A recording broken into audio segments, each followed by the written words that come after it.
All right, a push to drop all charges. This story today, the Cincinnati Mass Defense Coalition handed over a motion to the city solicitor's office. It's demanding all curfew charges filed against protesters last month be dismissed. Reporter Marielle Carbone is live right now at City Hall, and she has more on why the curfew was enacted and why protesters say it shouldn't have been in the first place. Marielle. Yeah, Craig, well, that curfew was put into place back during the protest when some of them turned a little violent. A police officer was shot in the helmet and several downtown and OTR businesses were vandalized. But attorneys here today say that all of those people that were charged for the curfew violation, they weren't doing any of that they were peacefully protesting, and that the curfew itself is unconstitutional.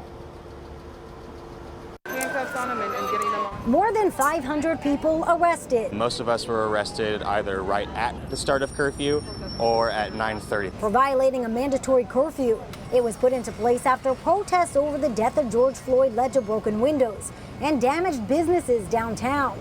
Andrew Watts was one of those arrested. It's ridiculous that 30 minutes after a honestly unconstitutional curfew that we're being charged the same as someone who gets their life. He's now got a demand. The ask is simple, it's just to drop the charges. Those charges aren't because people really violated any law. The Cincinnati Mass Defense Coalition filed this motion on Monday, asking the court to dismiss all charges for curfew violations. It says the curfew itself is unconstitutional and is a First Amendment violation.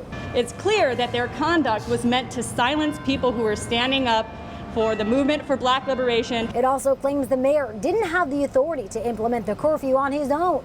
The motion was delivered to the city solicitor's office Tuesday. We're going to go inside and serve these motions. Drop the charges. The solicitor's office said last month it won't categorically drop all charges, but it has made offers on a case-by-case basis, including dropping the charge if the person signs a civil liability waiver.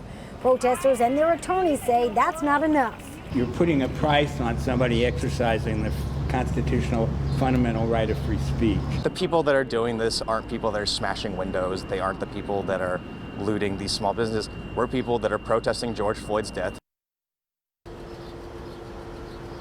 And I did reach out to the city solicitor's office for comment, but did not hear back. But Councilwoman Betsy Sunderman says that if those that are charged feel that they're not guilty, then they should make that argument in a courtroom.